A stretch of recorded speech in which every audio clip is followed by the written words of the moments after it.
笑了就是原谅了。嗯。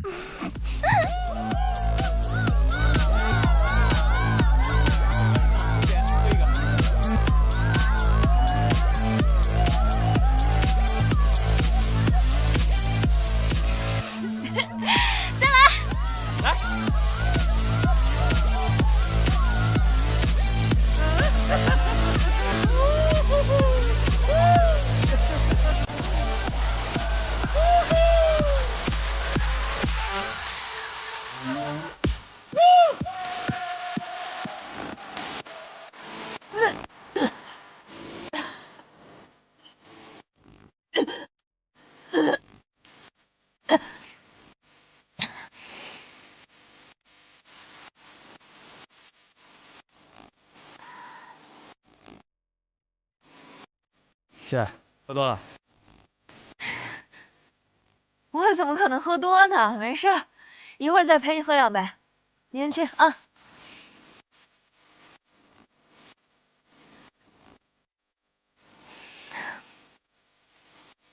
嗯。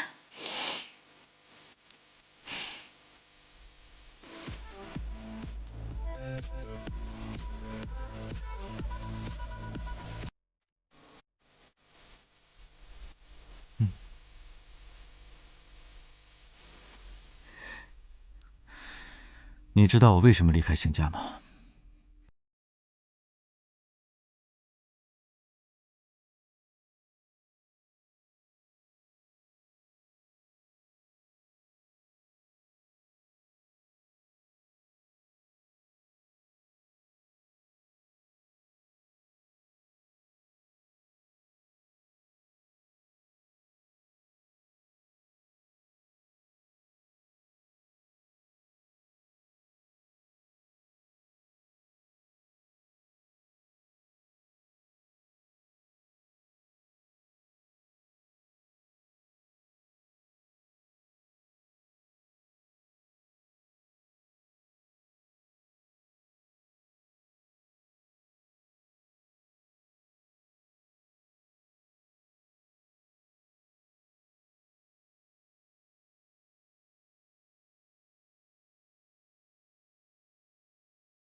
我这个样子，是不是特好笑？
苏小姐，请坐。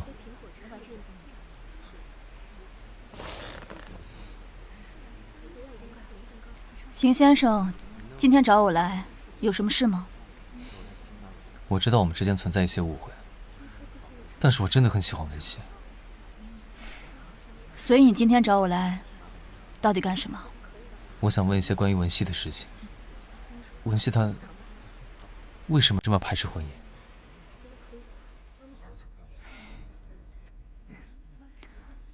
他妈妈和他爸爸是闪婚，因为孩子结的婚。第一次婚姻带给他妈妈和他的只有家暴。第二次婚姻是无数次的争吵和斤斤计较。所以，你觉得他会憧憬婚姻吗？玄烨，如果你真的喜欢他，我希望你去理解他，而不是去强迫他。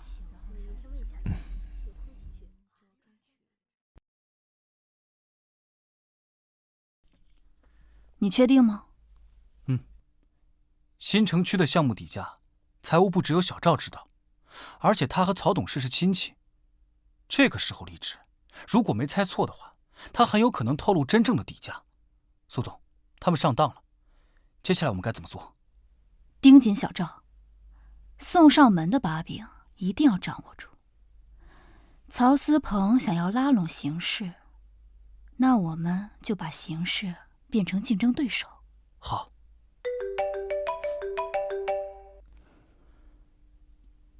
知道了。苏总，曹思鹏去医院了，应该是去看苏董事长了。那我们也过去一趟吧。好。老苏啊，我知道这件事情是我做的不对，当初都怪我财迷心窍，才做了对不起念乔的事情。我在自问，这么些年我从来没有亏欠过你，你到底是什么时候产生这种想法的？念乔是我们一起建立起来的，你就忍心毁了它？哎，我知道你在怪我，怪我当初对你的儿子没有手下留情，但错就是错了。今天他敢对手下的女职工动手动脚的，明天他就会犯更大的错误。我也不能因为他是你的儿子就包庇他呀。对，苏董，这件事情你做的对。如果当初发现的人是我，别说是拘留了，我肯定打断这小子的狗腿。别说了，这事儿啊已经过去了。这些年你利用念乔壮大你的博安，我都懒得和你计较了。事到如今呢，咱们就好聚好散吧。你要把我赶出念乔？念乔需要一个一心为他的董事长，你自己离开吧。你做的那些事，我也不向董事会汇报了。可我……别说了，我累了。好，你好好休息，我改天再过来看你。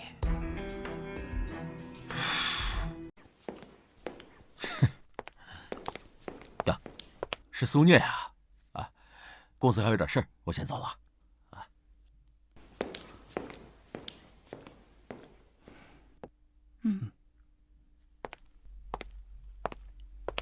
爸。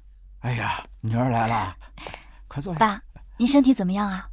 我没事儿。你见着曹思鹏了？见过。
文心，我想了很久，我们在一起吧，只谈恋爱不提结婚。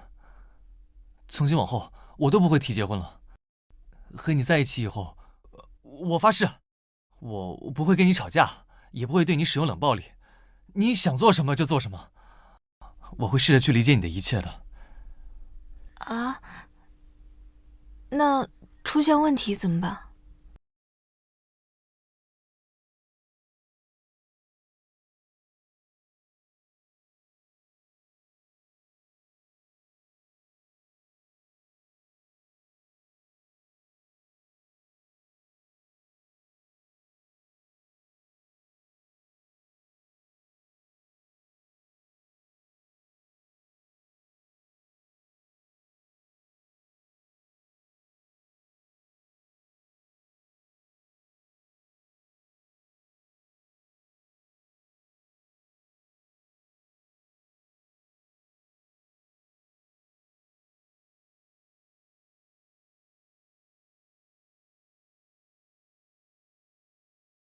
燕，吃水果啊！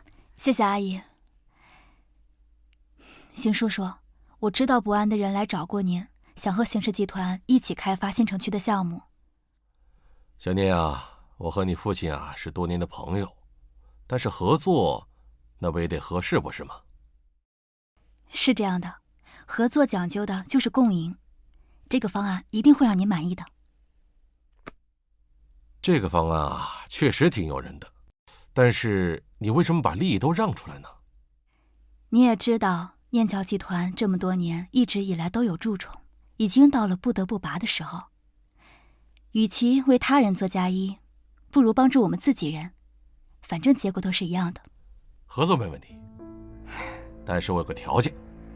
什么条件？我要你劝邢哥回家。邢叔叔，这件事情和邢哥没有关系。除此之外，只要我能做的，念桥能做的，我都可以答应您。我知道这两件事情不能混为一谈，但是你当初接触邢哥，不也是为了拿到股份吗？我可以答应你跟念桥合作，但是我也希望邢哥能回家。邢叔叔，我不想做让邢哥不开心的事情。老邢，既然如此，那这合作先放一放。我希望你回去啊，把有些事情想清楚。你不会是要带我见父母吧？是啊。啊？我是答应你，除了结婚什么都可以，但是不包括见父母啊。文心，我确实答应了你我不结婚，但是我一辈子不结婚，我总得跟父母有个交代吧。我这……你怕了？怎么可能？见就见，一会儿挨骂可别怪我。放心，他们不会打人的。哦，还有一件事情，如果想让他们同意的话，一会儿不管我说什么，你都别反驳，知道吗？怎么感觉上了贼船似的呢？小易，妈。文熙，你怎么在这儿啊？这位是……妈，我们进去说吧。好，阿姨，那你们就先进去吧，我就先回去了。行，那你路上慢一点啊。好，走吧，进屋聊吧。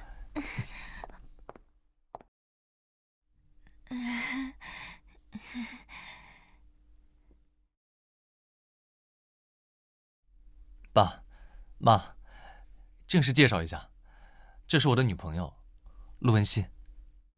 是阿姨。女朋友好啊，你跟你哥的人生大事解决了，我们也就放心了。但是妈，我和文熙不打算结婚。你们刚认识也可以理解，结婚的事呢，可以过1-2年再说。妈，我不是这个意思，我和文熙现在不结婚，以后我们也不会结婚。这孩子说什么呢？他在开玩笑呢，这人生大事怎么可能不结婚呢？我没有开玩笑，这是我考虑之后的决定。我希望你们能够尊重我。邢毅，你这不是瞎胡闹吗？你这件事情，不管你们答应不答应，我都已经做这个决定了，而且我只是来告知你们。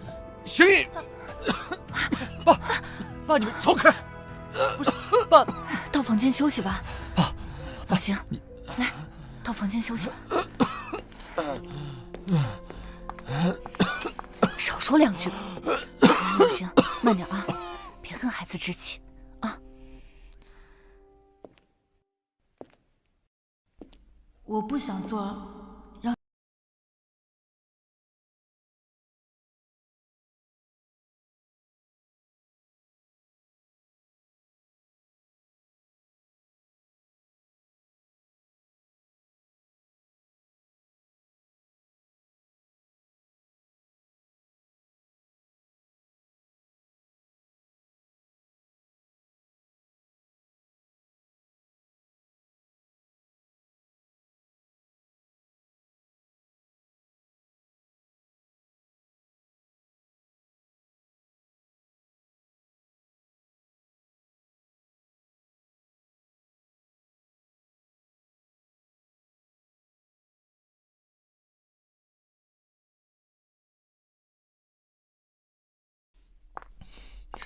妈，我爸怎么样了？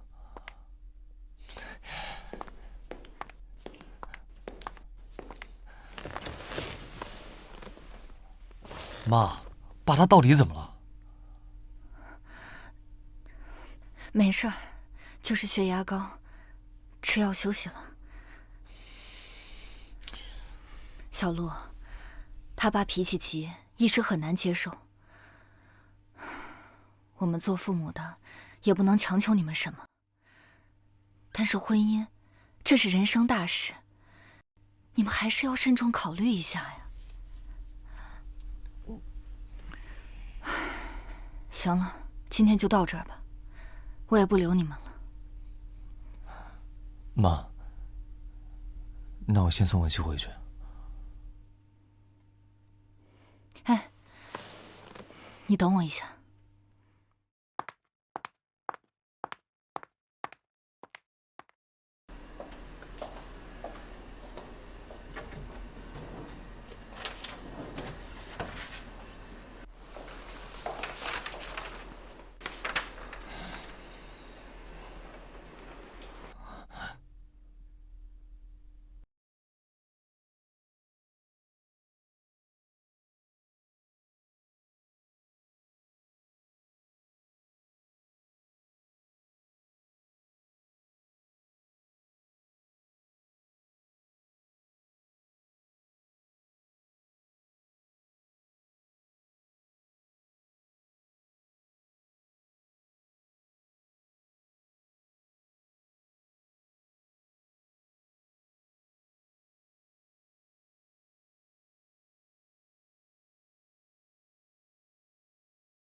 那个邢毅，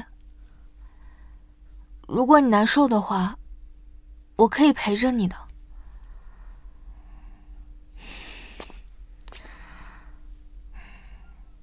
你把他好好治疗的话，一定会好的。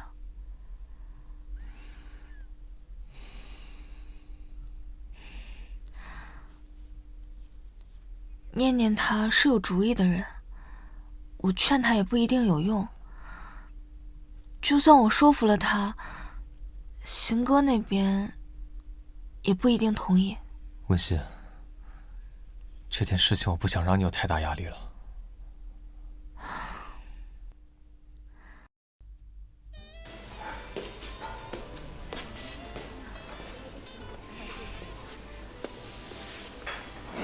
你们找我什么事情啊？苏念啊？我希望你能帮我劝我哥回家。不可能。邢烨，你是在以什么样的立场和我说这句话呢？要不是因为你的母亲，邢哥的妈妈就不会自杀，他也不会年少离家。等等，念念，你是不是误会什么事了？邢毅的母亲没有做这种事。你又是怎么知道的呢？我也是刚刚才知道了这个事。我和他一直误会罢了。我爸并没有出轨，当年公司出现危机面临破产，我爸是因为工作压力大才疏忽了阿姨，才酿成了悲剧。阿姨产后抑郁，这是大家都不想看到的结果。念念，既然这件事有误会，那不如把这个误会给解开。不管这件事情是不是误会，阿姨的死都跟她脱不了干系。我可以答应你把事情告诉邢哥，但是我没有办法帮他做。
叔叔啊，喝水。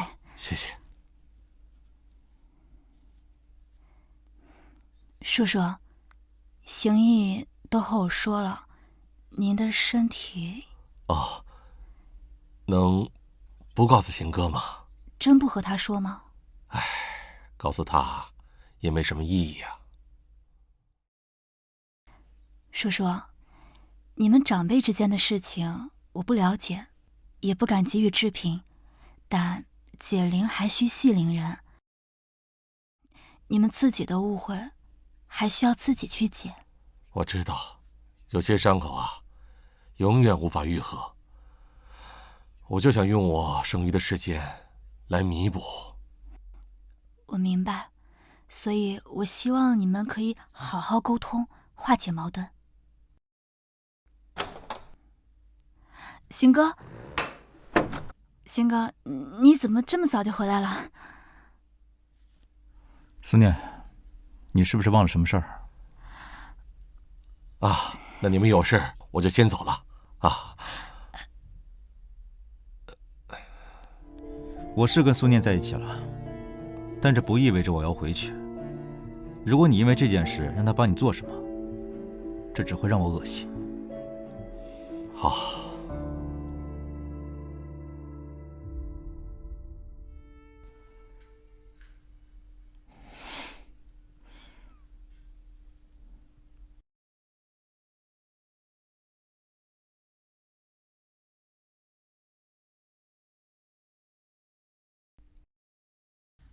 念念，来吃饭。邢哥，他生病了。人吃五谷杂粮，生病很正常。是肝癌。邢哥，其实当年的事情，阿姨误会叔叔了。叔叔并没有出轨。我知道，即便是这样，阿姨的死跟他也脱不了干系。但是，你已经失去阿姨了，就别让自己后悔了。你刚刚说什么？叔叔生病了，肝癌晚期。你可以选择不原谅他，但是再去见一见他，别给自己留遗憾。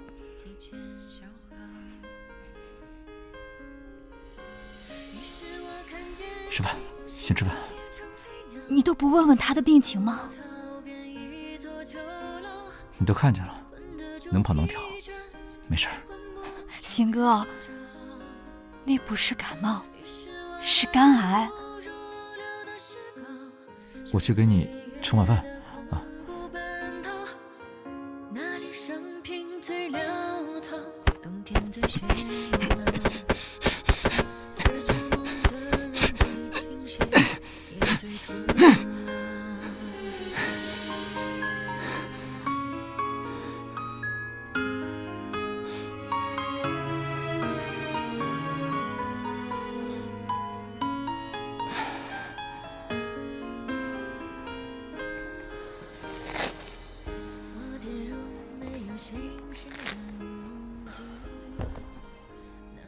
怎么了，邢老板？跟你家那位苏小姐吵架了？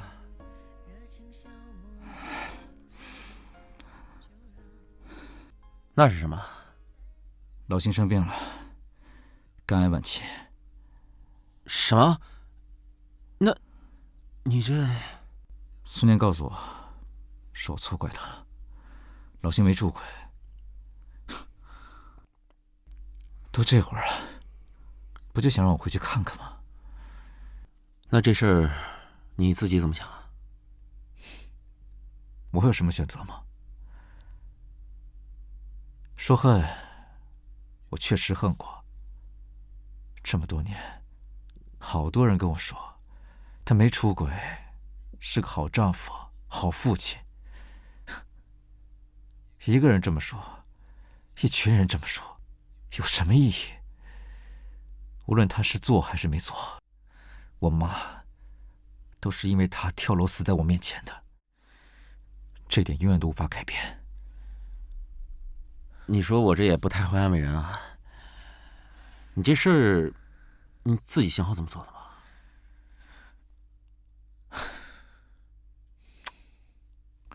让我一个人坐会儿吧。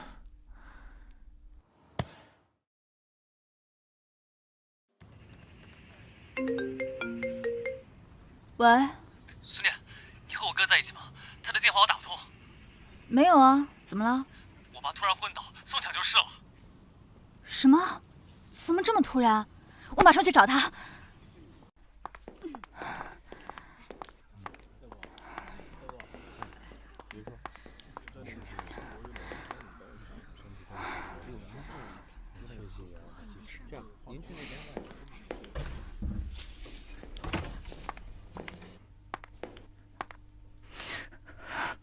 爸，你看谁来了？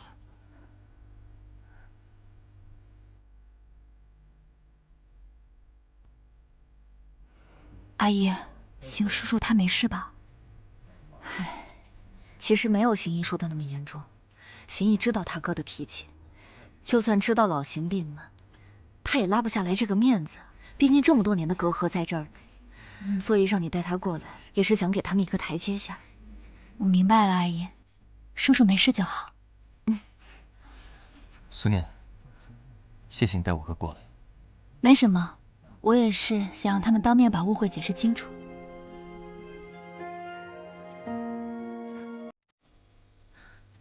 哎，你说这里面怎么没动静啊？阿姨，您不用担心，没声音或许是好事呢，说明他们没吵起来。说的也是。我没事，是他们大惊小怪的。没事就好，我先走了。哎，邢哥，有病就治，邢姨不小了，她撑得起公司。人老了，就别逞强。我的身体我自己清楚。哎，你先别着急走，听我说两句。你弟啊，现在不想留在公司，他已经撂挑子了。我现在呢就这样了，你既然和苏念在一起了，你就回公司吧。不回。这父子矛盾是父子矛盾，公司是公司，你怎么就不能公私分明啊？公私不分的，到底是谁？我知道你对我有怨恨，对公司不管不问的，但是你别忘了，在这儿也有你妈的一份心血在呀。你别提我妈。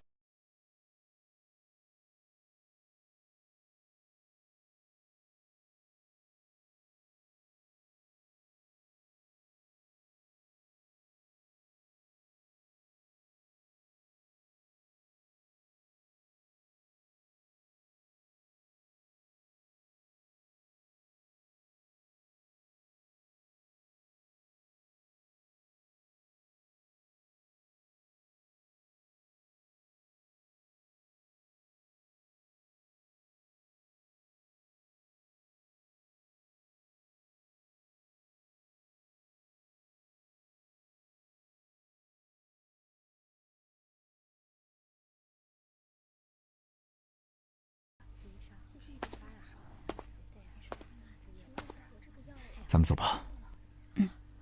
阿姨，那我们走了。走了。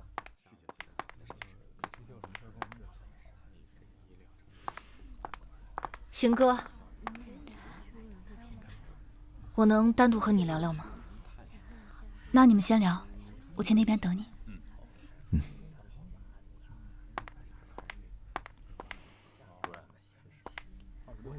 什么事儿？对不起啊，以这种方式把你骗过来。邢毅做的，我后面会找他算账，你不用替他道歉。其实你能来看老邢，我很高兴。这么多年，他虽然嘴上不说，但他心里一直很惦记着你。这些年，辛苦你照顾他了。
我手机在兜里。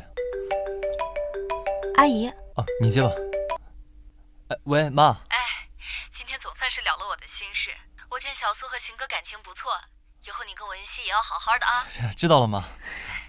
你之前跟我说想利用文熙找苏念帮忙，我一直觉得这个方法妈，那个咱先不说了啊，我有点事儿忙着，先挂了啊。利用我？解释解释吧。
既然你不说，那我问你，你是什么时候知道我和苏念之间的关系的？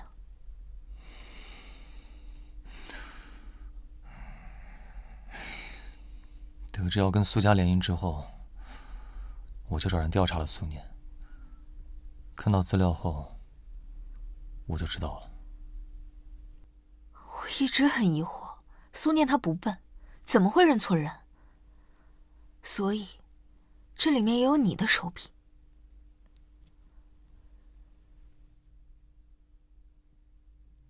看来是我自己活该倒霉，送上门给人当枪使。所以你一开始拒绝我，也是因为……不是啊，我话还没说完呢。这么着急做什么？被人当傻子的人是我，又不是你。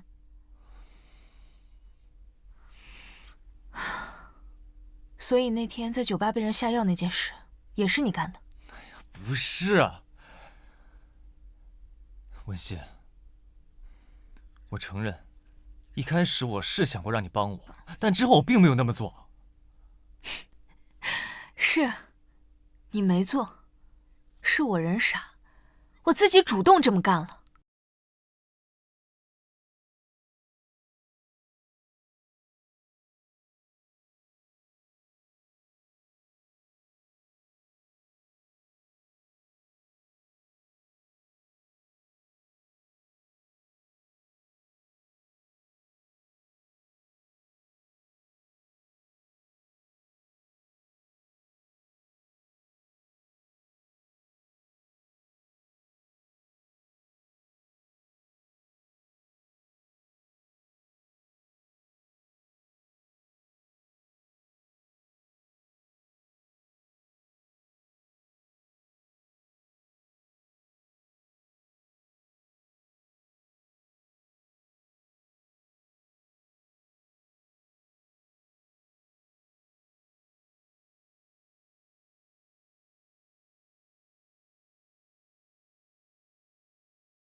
文熙，文熙，你怎么喝这么多呀？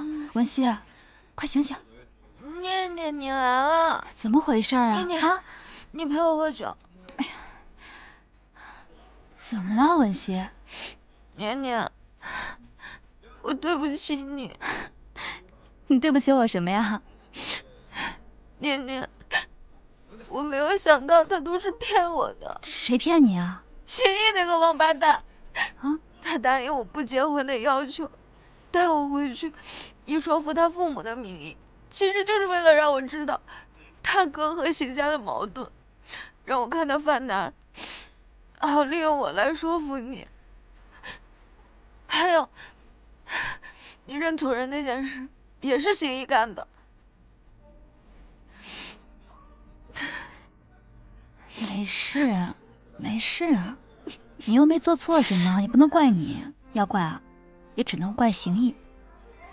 再说了，你也没强迫我做什么呀，他们父子两个人的矛盾啊，不是我们三言两语就能解决的。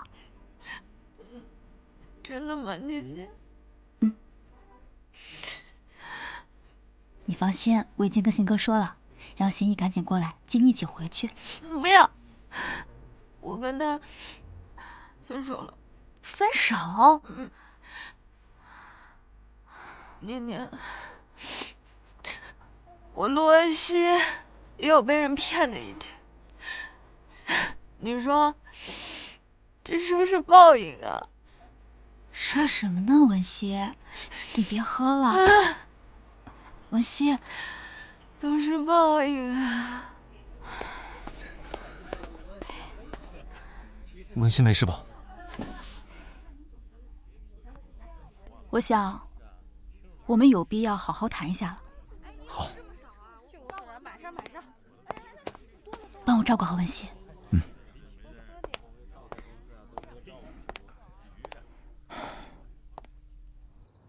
听文熙说，你已经知道认错人了以后，还将错就错。为什么？很早之前，我无意中知道我哥一直在找一个人，不知道姓名，不知道住址，只知道他有一个小名，叫小小苏。就因为一个姓，你就能确定是我？没有，我调查你的时候我不知道，但是当我看到我哥和你在一起的照片的时候，我就有点怀疑了。当年你们住一个小区，我不相信这是巧合。后来，爸就病了。他虽然嘴上不说，但是他最大的心愿，就是希望我哥能回家。所以，你比我们都更早知道叔叔得了癌症的事情。我那个时候只是以为他身体不好，我知道的时间不比你们早多少。那文熙呢？他是个意外。我认识他的时候，我不知道你们两个的关系。所以知道了关系以后，就打算利用他。如果我说我想过但从未做过，你肯定不信，对吗？这件事情，我信不信根本就不重要，重要的是文熙信不信。她虽然是一个表面上很花心的女生，但我知道她根本就没动过真心。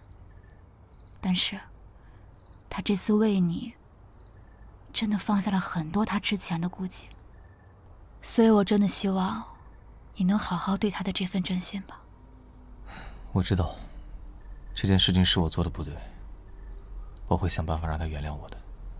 文熙呢，我是跟你送到这里了，但接下来的路还需要你们两个自己走。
苏总，明天就是新城区的项目竞标了，项目部那边已经准备完毕，到时候是您去还是？明天是股东大会，到时候你替我去吧。啊，好。苏总，邢家那边现在什么情况？现在最应该担心的是曹思鹏。曹思鹏不知道邢哥和邢家的关系正在缓和吗？他现在收到的消息应该是，邢哥回到家和邢董事长大吵一架，不欢而散。哦，来，邢哥吃水果。怎么样？化疗完状况如何？好多了。有什么话你就说，你这样我反倒不习惯了。也是，咱俩的关系不适合搞温情那套。长话短说，2件事情。第一件事，我进公司不回邢家，你答应苏家的股份必须履行了。第二件事，邢毅那边，他想干什么就得放他去做。我这次来，我不管你同意还是不同意，我已经决定了。我只是来通知你。邢哥，我还没死呢。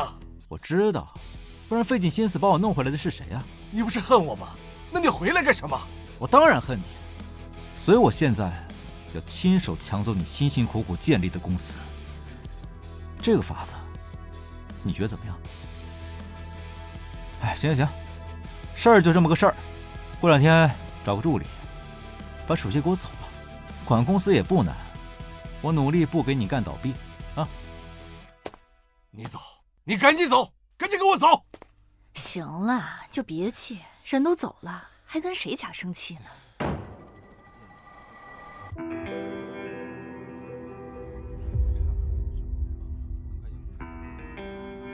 曹董，盯着邢哥的人看见他和邢董事长不欢而散，走的时候脸色特别难看。给我盯紧点，在这最后的关头，千万不要给我出现任何意外。好的，去吧。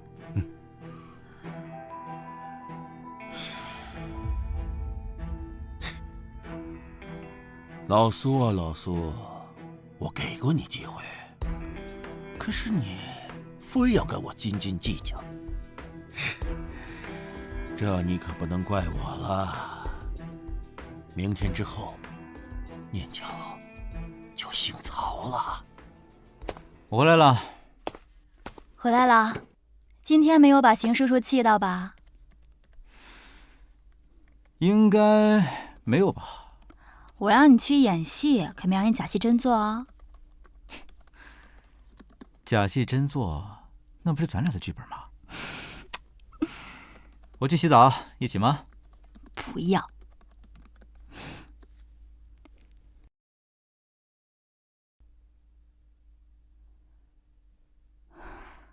都准备好了吗？准备好了。那我等你好消息。苏总放心。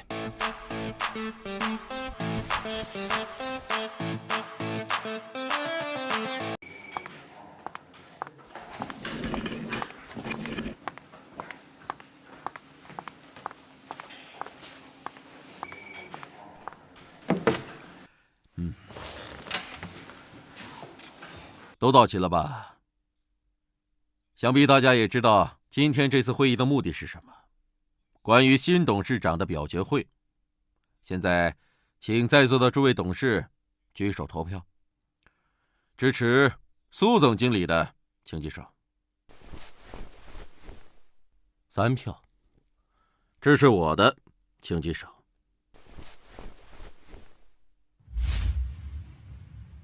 4票。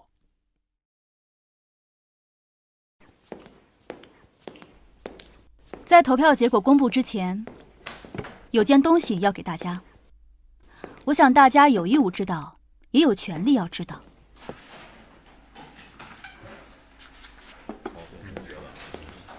曹董事，我想你有必要解释一下，当初东城区的项目为何会被博安抢走？这6年间，为何博安频频的可以从念桥抢走项目？还有啊，这么多年你以公谋私，从念桥抽走了多少资金来养博安呢？我想，在座的各位董事应该都比较好奇吧。你胡说，这简直就是污蔑！我说苏念，你想要得到公司，也不应该用这种卑鄙的手段来整我吧？你别忘了，我还是你的长辈。确实，做小辈的应该给长辈留面子。可是有些长辈为老不尊，我究竟是不是污蔑？我想，曹董事心里最清楚吧。你应该不介意我请人证出来吧？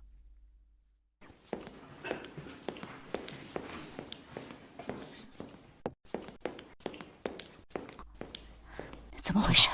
博安的人根本没去，直接放弃了。我让人在他们公司楼下扣住负责人，对方一口否认，说和曹思鹏没有任何关系。那财务的小赵呢？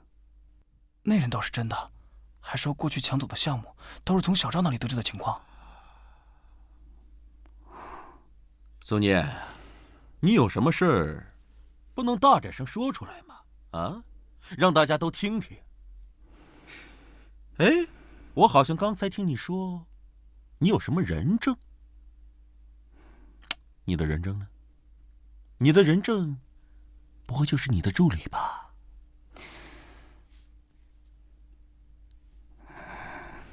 苏总，邢哥能及时赶到吗？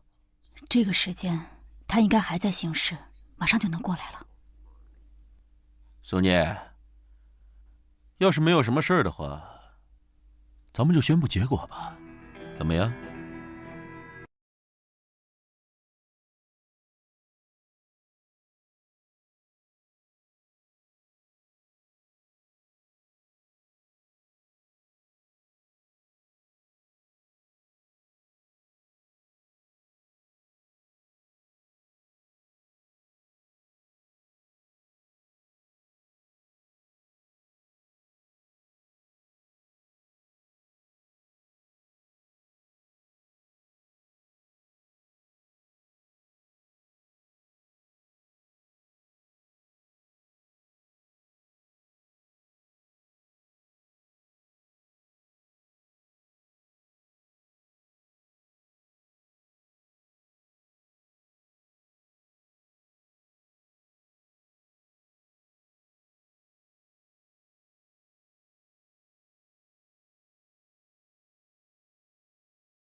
下面请在座各位董事举手投票，支持苏总经理的请举手。4票，支持曹董事的请举手。4票，曹董，平票了。要不然的话，我们来比一比公司股份谁多吧。曹董事，鉴于你在身为股东期间并没有合理履行义务，且做出了损害集团利益的事情，先强制解除你的股东资格。相关证据会通过企业邮箱发送至集团每个人的手中。若在座董事无异议，该决议立即执行。曹叔叔，慢走，不送啊。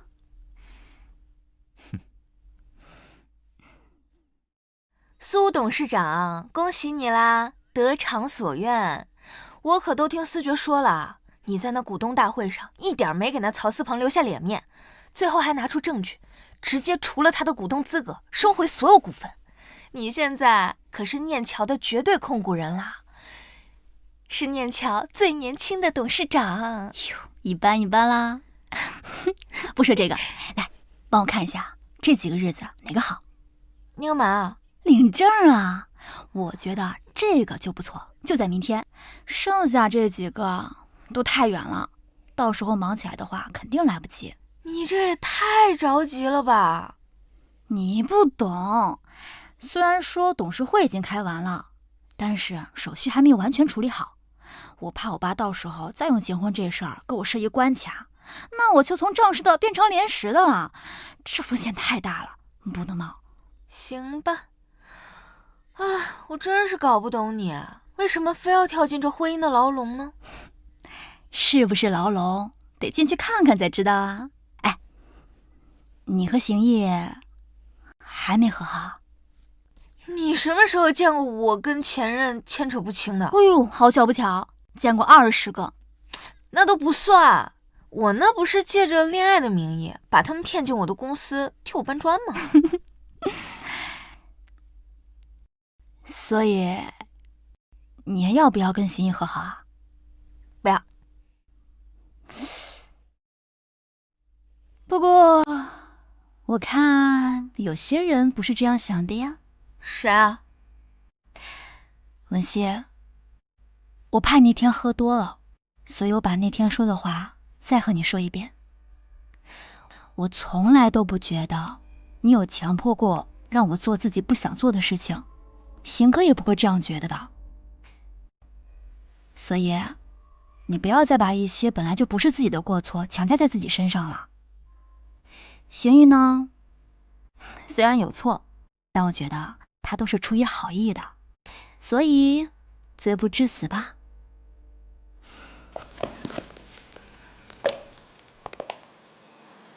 虽然我即将有一个小叔，但不论如何，你永远都是我的第一位。你做的任何决定，我都会支持的。你干嘛去啊？约了邢哥，先走啦。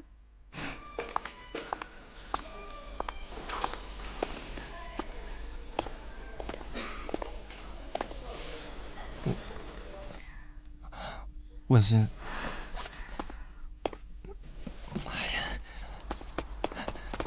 文心，邢先生还是不要拉拉扯扯的，大庭广众之下，我怕说不清。文心，我对不起。邢先生是见我一次就道一次歉是吧？如果只是为了道歉的话，那我接受了，也原谅你了。我可以离开了吗？文心，你到底想干什么啊？我们好聚好散可以吗？文心，除了一开始的隐瞒，我从来没有欺骗过你。喜欢你是真的，对你的所有承诺都是真的。我们和好吧，好吗？我这个人自由惯了，不喜欢被人管着。我不会管着你，你想做什么就做什么。未来的事情谁也说不清楚，但是我会尽力去做。无论发生什么事情，我都会跟你商量。我保证，不吵架，不欺骗，不隐瞒。空口无凭。你可以试一试，就当试用期，如何？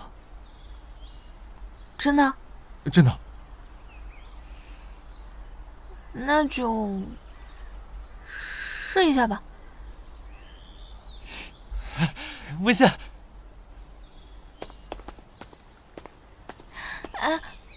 文熙，是我俩结婚，你这么紧张干嘛？你确定要领证啊？我告诉你啊，领证了可就没有反悔的余地了。以后要是想离婚的话，可就是二手的了。陆文熙，哥，你别吓唬他了。邢毅，你来都来了，要不顺便领个证？星哥，你干嘛？你捡你自己的，别想拉别人。文熙，跟我进去一起感受一下嘛。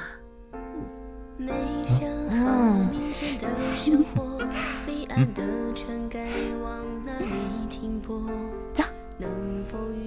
你就不羡慕他们吗？那就算我羡慕的话，你会跟我进去啊？没事儿，你不用纠结。你没想好就先不用回答我。邢毅，如果有一天我敢踏进这个门了，我一定第一个告诉你。好，听你的。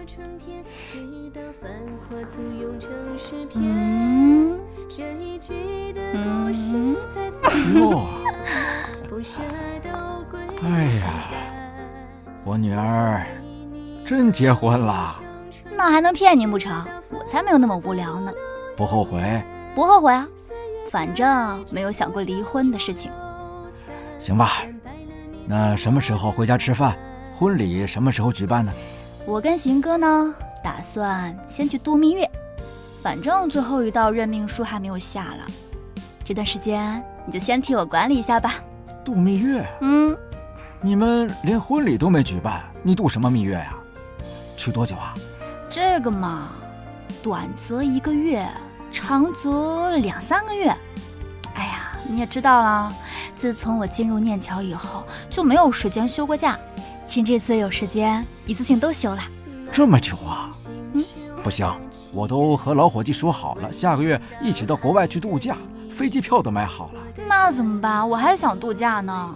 你年纪轻轻的，休什么假呀？像我这么老的时候再说吧。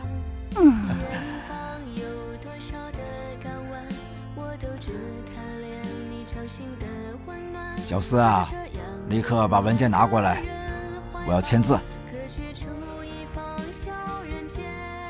来了。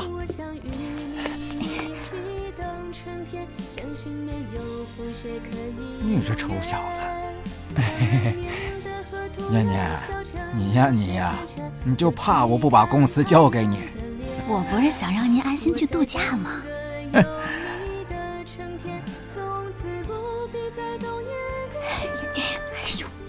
臭丫头，你赶紧从我眼前消失，我不想再见到你。好嘞，走了，董事长。念念，记得带邢哥回家吃饭啊！